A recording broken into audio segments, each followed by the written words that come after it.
name is Hasmukh Gajjar. I was the past chair of ZACR, having served on a ZACR board for close on 12 years, and currently I'm a director on ZACR.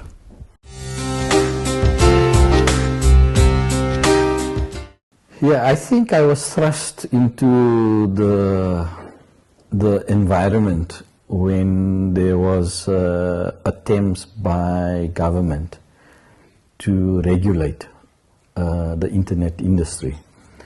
And that must have been about 2002, when the internet community felt vulnerable or felt that they were being attacked, and organized themselves into an organization called Namespace.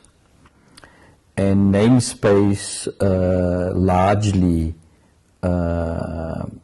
challenged government's need to legislate around regulation. And it became obviously quite a bond fight, and eventually, like we do things in South Africa, they had their own CODESA and settled their differences. And the ECT Act actually encompassed the framework for regulation around the internet, and that's how .za domain name authority was established. So that authority is the regulatory authority.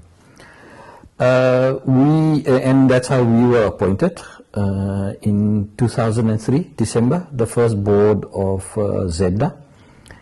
And it was an interesting experience because the board was made up of 3 individuals who were, or in fact 4 individuals who were very experienced in the internet environment, and 4 individuals who had no idea what they're getting into, including myself as the chair. And this environment is interesting. The internet activist always promotes openness and non-interference, but it's also very geeky in its own way, and it tends to be fairly closed in the way things are done within the technology space, regulatory space, or the governance space. And so we were faced as the board with this conflict in 4 people who knew exactly what needed to be done, and 4 others who felt that they were being steamrolled. So I guess the first 4 years of the tenure of the board was largely a learning curve, because there are very significant implications if you make the incorrect decision from a policy point of view. So the experienced individuals tabled the proposal that we have a current incumbents of largely the .COSA second level operator in the form of Uniform. They had the most successful and largest registration. And the one option was to cooperate and negotiate some way forward in terms of what regulation means. The other option was to just ignore, and what a lot of the experienced individuals were proposing is what they call open up at the top level. Now, open up at the top level meant that instead of having pickandpay.co.za, you have pickandpay.za. So if Pick n Pay can now register at the top level, who needs COZA? And that was their approach to normalizing what we had inherited. Rest of us felt that we were being pressured into making a decision. So I think those 4 years, the first 4 years were, as I said, steep learning curve. We engaged a number of stakeholders, including operators from Australia, the UK, and we gleaned from international experience, tried to understand what the international best practices are. There's no uniformity Then each country evolved exactly the way we evolved, meaning that there were internet pioneers and activists that got things going. And obviously, like everybody else, nobody dreamt that this is going to be as big as it has become. But at the end of the day, what we're regulating is a telephone directory. We're a name numbering regulator. That's all we do. We don't regulate or have influence on any other element of the internet, specifically related issues like cybersecurity and content that's not appropriate, all sorts of things. That has very little to do with regulating the domain namespace. We essentially, as a board at that time, consulted all stakeholders of what the best way forward would be, including the proposal that we open up at top level or we leave the structure as it is. And the majority of the input was leave the structure as it is, which is we agreed, and we left Uniforum to continue operating. Then we looked at how best do we formalize what has been very ad hoc in terms of relationships that were managed. During the bond fight between namespace and government, the zone file, which is a very small, tiny database, was apparently taken offshore. And the way so the database is no Fort Knox database. It's not a critical database. Well, it's critical. The criticality lies in the authority bestowed by ICANN on who can change the zone file. So ICANN's relationship with the .za space remained with Mike Lowry, and he was the designated person to manage the zone file. So that zone file was apparently ported offshore. And so one of the first acts as ZACR we had was to establish our relationship with ICANN and establish our credentials as the regulator and ask for the delegation for managing the zone file to be bestowed to ZACR. So that was our major act for the 4 years that we operated as a board. But in that space, we looked at how best to structure what we already inherited. As I said, it was very informal, with informal networks, with very little accountability, and that was the issue. Who are the players accountable to? And that's really why I think government introduced the notion of regulation. So one of the major works we did as the first board is to determine the kind of structure we go for. And we then tabled a proposal to late Minister Kasaburi that in South Africa, the optimal structure is what we call a central registry. Instead of having multiple registry operators, we believe a central registry would optimize the internet space in terms of cost, in terms of efficiency, and in terms of being technically at the front end rather than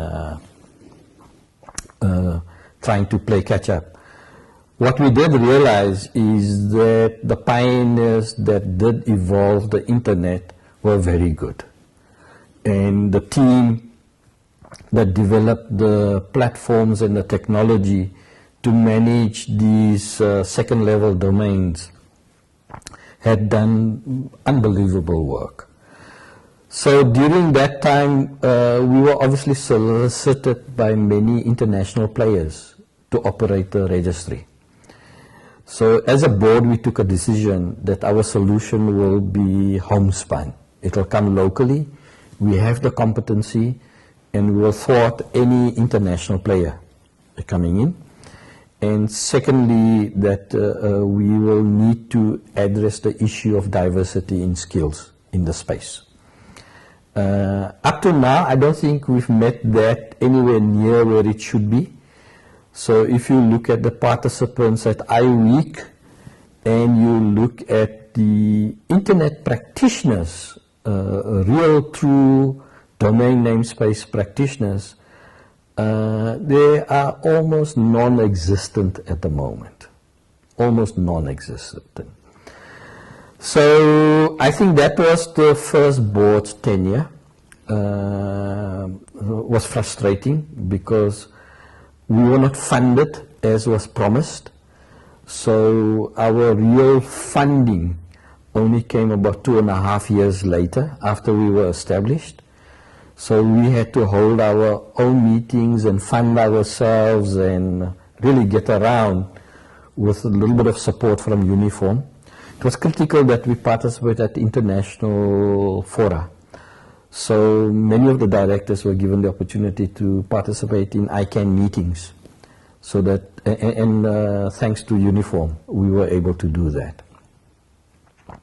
The second tenure of the board was essentially then a mandate again given by the late Minister Roy Padiachi, which was that as much as it's difficult to negotiate a solution, since Uniforum had essentially, through no fault of theirs, become a fairly unaccountable organization. It was a member-based organization. The membership base had literally disappeared. The team that were managing and operating Uniform were caught between a rock and a hard place, because it was essentially a for non-profit organization which was generating at that time what we call mindless surplus. But the money was really coming from the registrant. Those who registered domains were paying for what was Uniform. And it took considerable amount of negotiating skills and tactics and pressure to get Uniforum and ZACR to agree to work together to find a solution. And in that period, ZACR appointed 2 consultants. One was to give us input on what's the best business plan for the country. And the second one was, is the existing technology infrastructure capable of taking us forward, as is what was in Uniforum. And both consultants came back that our solution lies really in ZACR and Uniforum collaborating and coming up with a model that works for the country. So the model embarked on, based on late Minister Padiachi's input, which was to say, work with Uniforum, build Uniforum, find an exit for the Uniforum individuals, and you then create a mechanism of being a regulator and a central registry operator. Initially, ZACR wanted to be the central registry operator, and the industry went totally in arms, and they felt we couldn't be referee and player. So one learned the passion with which these internet geeks look at things, and they were adamant that the regulator cannot be the operator. So we had to create that space between the two. And we liked the New Zealand model. And the New Zealand model was one organization that had the Chinese wall between the regulatory function and the operating function. So essentially between ZACR and Uniforum, we came up with what we call our 2 to 3 year plan to create a separation. So a few directors from ZACR and a few directors from Uniforum got together and formed an interim board. And the interim board was then structured or mandated to create separation between those who needed to go out and do their commercial thing and to establish the central registry on the other hand. And that interim board is now so we renamed Uniforum to ZACR. So Uniforum is actually not renamed ZACR, it's actually a new organization. So the governance structure is completely new. None of the old uniform personnel are involved at the governance level. So the board of directors with a newly appointed independent director drives the central registry now. And then you have ZACR as the regulator. And we have enabled the technologists who had put in a lot of work, created all sorts of potential for themselves as individuals, were then able to establish a commercial entity called DNS. So DNS is now a key service provider to the central registry on a contractual basis. So I think our work as a regulator and working with Uniforum was largely complicated and became interesting because of the legislative framework under which we had to operate. And the legislative framework reflected the compromise reached at that time between namespace and government. So the legislation is not very clear exactly the role of the different stakeholders, especially the regulator. So much so that the legislation calls for the regulator to license a central registry. And we learned that the instruments given to us under the legislation makes it impossible for us to license anybody. So ZACR as it stands today as a regulatory authority has no powers to license anything. So the way around that was to come up with a contractual agreement between the regulator and the central registry. So I think that is in summary, but that took 13 years to get to the point where we are, because largely we had to deal with the uncertainty, insecurity of the issue of regulator. The industry wasn't quite sure what government's agenda was, and obviously during the last 4 or 5 years, internet governance itself has become globally topical in terms of the US Department of Commerce and its relationship with ICANN, and most of the developing world being uncomfortable with that arrangement. So I think that as mentioned before, technology will continue to evolve. Technology will make tremendous strides and probably dismediate a lot of plans that different stakeholders have. But the elephant in the room is going to be this issue about internet governance.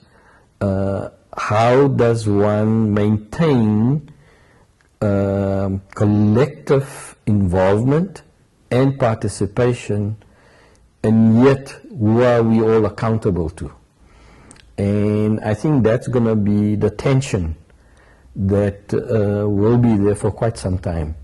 It will be very interesting to see how ICANN eventually ends up becoming independent, and one is not sure how one achieves collective independence. You know, who do you become accountable to? And that's the oxymoron within the unique evolution of the internet. I think with the telecommunication side of it, it all ended up in the ITU. With the internet, it's a open network. And the most difficult thing to have educated legislators and non-stakeholders is the premise of first come, first served. So if you register a domain, you're the first, unless you are not transgressing any trademarks or any other issues, you own the domain. And that's the inherent component of this open internet. So I think that the internet has obviously taken everybody by surprise. The impact of the internet is universal. And I think we've seen the exposure of that in the sort of global politics. But within our own country, we have failed to understand how we can leverage and marshal the technology to promote accelerated development on key areas of especially education, health, which will have a very proportional impact on poverty alleviation. So it's sad that we as a country have not been at the forefront of leveraging this technology, where we now benchmark ourselves with the rest of Africa, behind the rest of many leading countries, East Africa and in Rwanda, where the impact of internet has had enormous influence on the GDP. And what's worrying is that year on year, as a country, we are falling behind at an exponential level. It's not a slow slide to the bottom. We are accelerating to the bottom.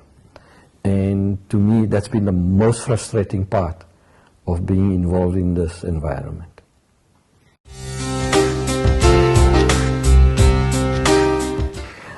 I think what I've recognized is that our government's ability to make the right choices is often influenced by capacity and understanding of the environment.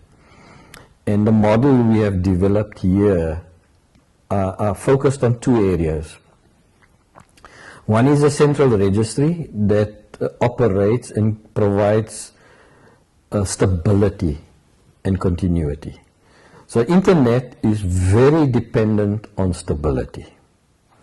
And that's always been forefront of our work that we've done. But the second element of the way we've structured the business model for South Africa in terms of regulation was the issue of building capacity. We need to rapidly bring in players of diverse backgrounds as practitioners so that they can be present in our public sector and other strata of government, so that there's that less dependency on outside advisors. Because there's always been this gap in our country. We have a natural gap. And the advice and the influence is often misinterpreted by those who are the experts in the country. And I think we need to be sensitive to that, and we need to introduce a level of trust between government and the internet industry.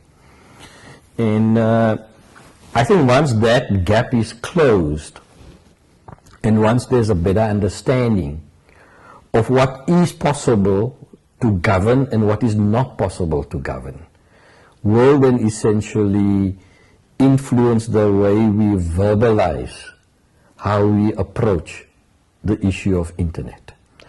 So the fact that it's a dismediating technology, your very question, a borderless environment in a bordered geographically defined environment that people have governed for centuries. How do you deal with that?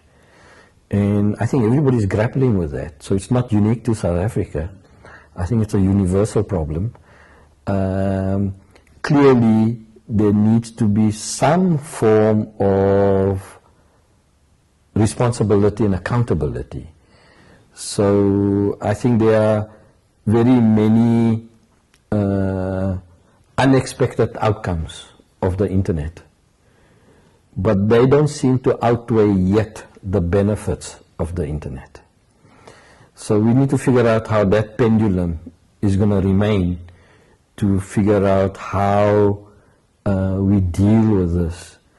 And I think anybody's guess is as good as anybody's right now. So I think, like what was mentioned before, as long as there's dialogue, as long as there's continuous discussion, and it may be a robust discussion, but no single entity or stakeholder is going to come up with the dictum of how we move forward with this.